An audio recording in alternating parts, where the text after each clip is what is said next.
ہمارا خاص مسئلہ ہے کہ بھی ہمارے پاس دیہاتوں میں ایجوکیشن نہیں ہے، ایجوکیشن بالکل نہیں ہونے کے برابر ہے۔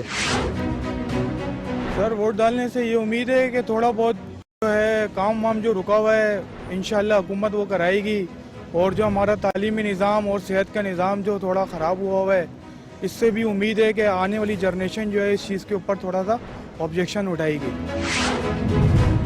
آنے والی حکومت کو کرنا چاہیے بھائی، تو یہ دیکھو مہنگائی بہت ہے، آٹا مہنگا ہے، آئل مہنگا ہے، سبزی مہنگی ہے، ان کو اس پہ ترجیح دینی چاہیے۔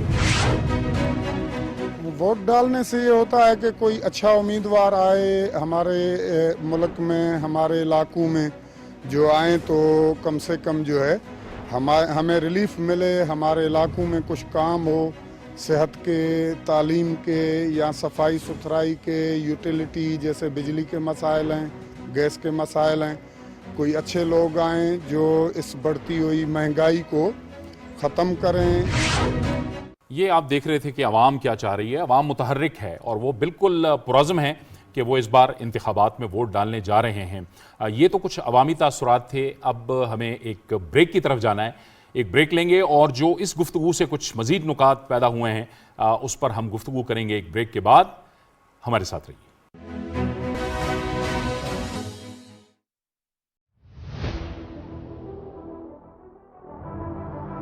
بھوک، افلاس اور سماجی ناانصافی،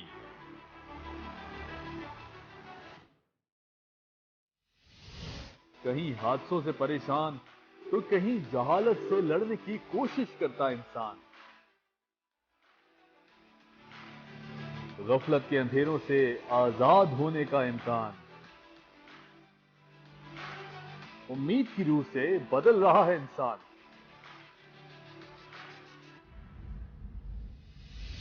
کون کہتا ہے اظہار رائے کی آزادی نہیں؟ سوال کی قید سے آزاد ہوتے جواب دیکھیے ڈیبیٹ ایٹ 8 میں۔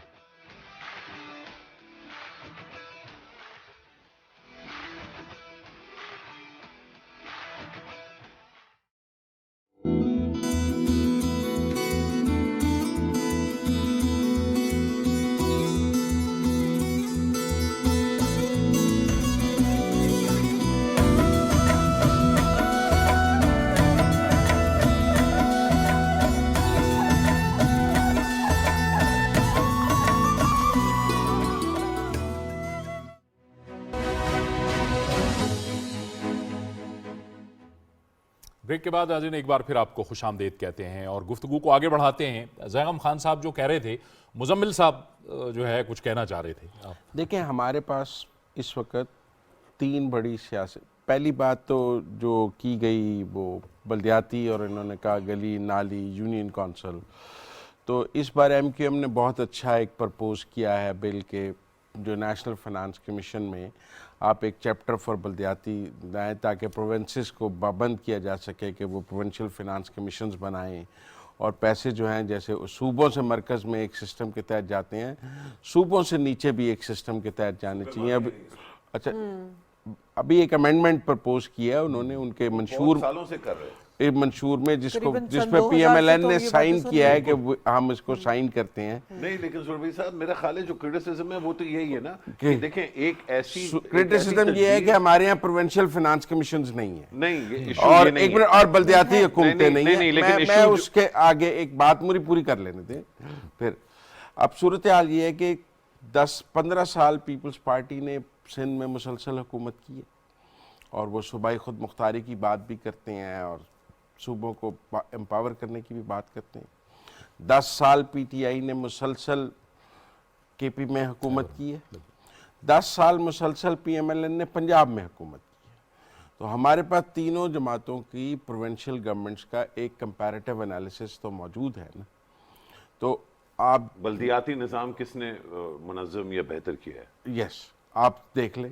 نہیں میں پوچھ رہا ہوں آپ سے، تینوں نے نہیں کیا نا، تینوں نے نہیں کیا۔ تو جو بات پھر ہم کر رہے ہیں کہ سیاسی جماعتیں، میں یہ کہہ رہا ہوں کہ پھر اس کا مطلب ہے، میں یہی کہہ رہا ہوں کہ کوئی ایک تو اس کا ذمہ دار نہیں ہے، یہ ایک کامن پرابلم ہے جو سب سیاسی جماعتوں میں۔ نہیں لیکن اس کو ہم فوج پہ نہیں ڈال پائیں گے نا، یہ الٹیمیٹلی تو سیاستدانوں نے کرنا تھا نا۔ بالکل، اور میں سمجھتا ہوں اس کے لیے واقعی ایک نیشنل کانسٹیٹیوشنل امینڈمنٹ کی ضرورت ہے کہ صوبے جب مرکز سے پیسے لیتے ہیں تو وہ جیسے صوبائی حکومتیں بننا آئین کے تحت ضروری ہیں، ویسے ہی پاکستان کے آئین کے تحت جو ہم نے یہ صوبوں کو اختیار دے دیا ہے نا کہ وہ اپنی مرضی کا بلدیاتی نظام بنا لیں، پاکستان کو ایک یکساں بلدیاتی نظام کی ضرورت ہے۔ جو بات مزمل آپ کر رہے ہیں نا یہ بڑی انٹرسٹنگ ہے، کیونکہ میرے خیال میں جہاں پر مشرف لے کے جانا چاہ رہے ہیں انڈیا میں کانسٹیٹیوشن کا پارٹ ہے لوکل گورنمنٹ۔ میں بھی یہی کہہ رہا ہوں کہ جو ہم نے 18ویں ترمیم میں غلطی کی ہے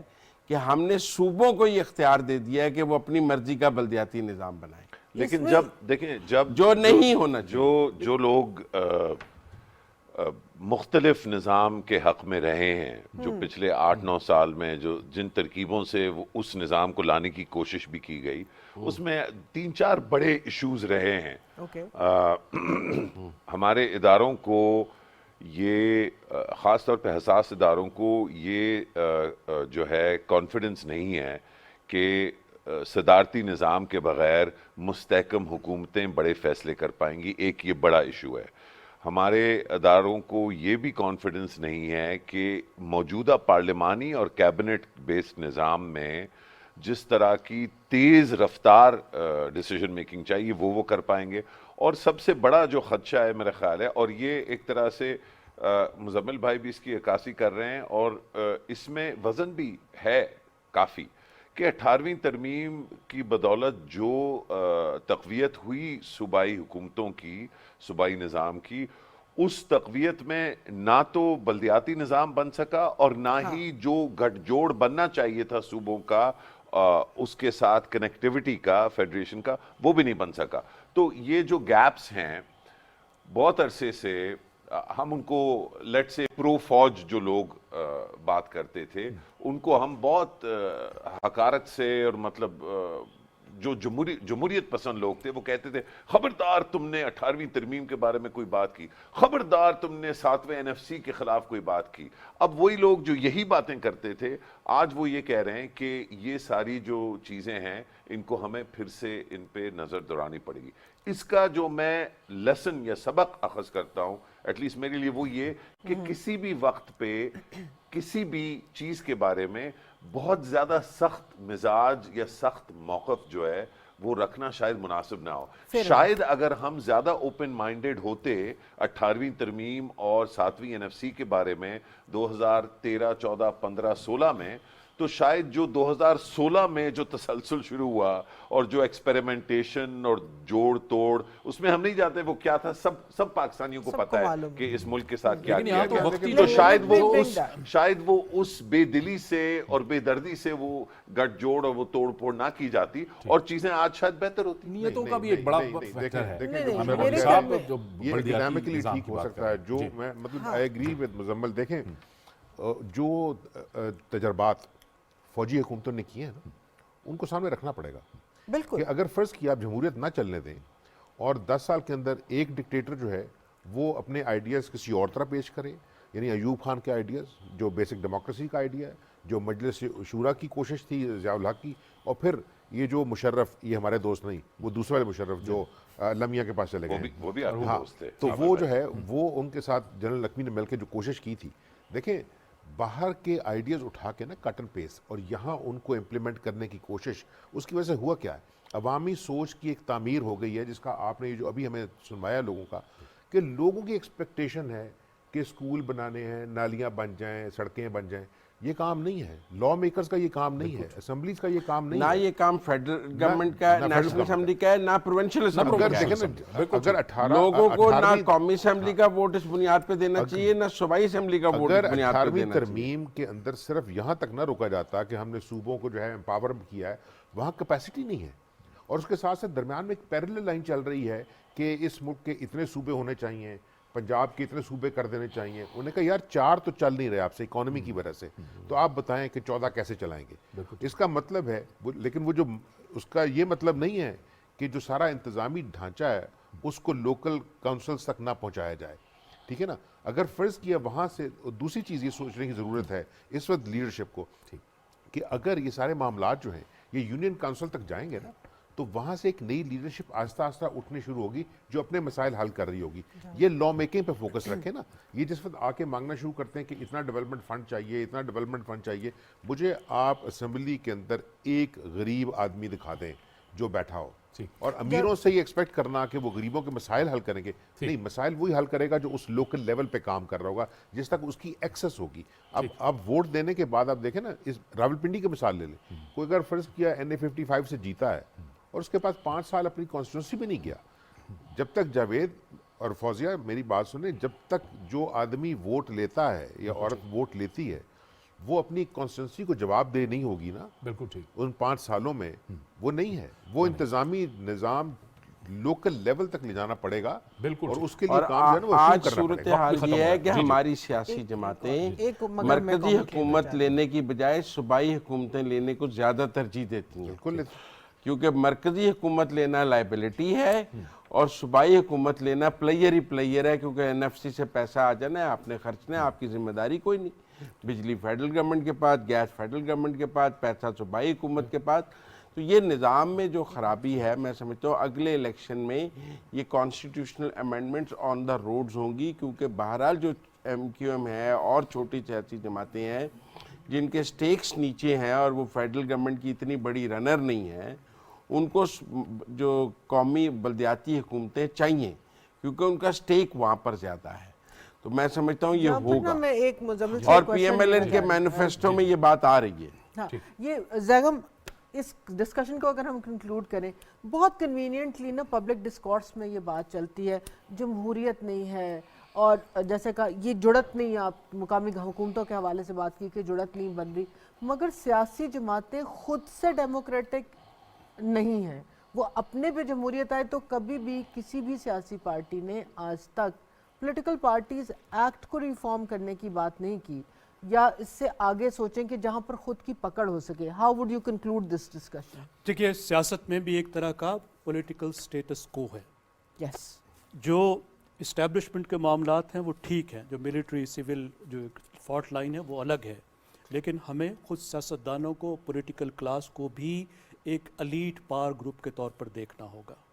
یہ بڑا سوچا سمجھا ایک منصوبہ ہے, یا ایک سوچی سمجھی سوچ ہے کہ آپ نے پارٹیز کو بھی ڈیموکریٹک نہیں کرنا, آپ نے لوکل گورنمنٹ میں بھی نہیں دینی. اس کی بڑی واضح وجہ ہے, کیونکہ جیسے ہی آپ سیاست کو شمولیت پر مبنی بنائیں گے, انکلوسیو بنائیں گے, تو اس سے کریٹیو ڈسٹرکشن آئے گی, اس سے نئی لیڈرشپ نکلے گی.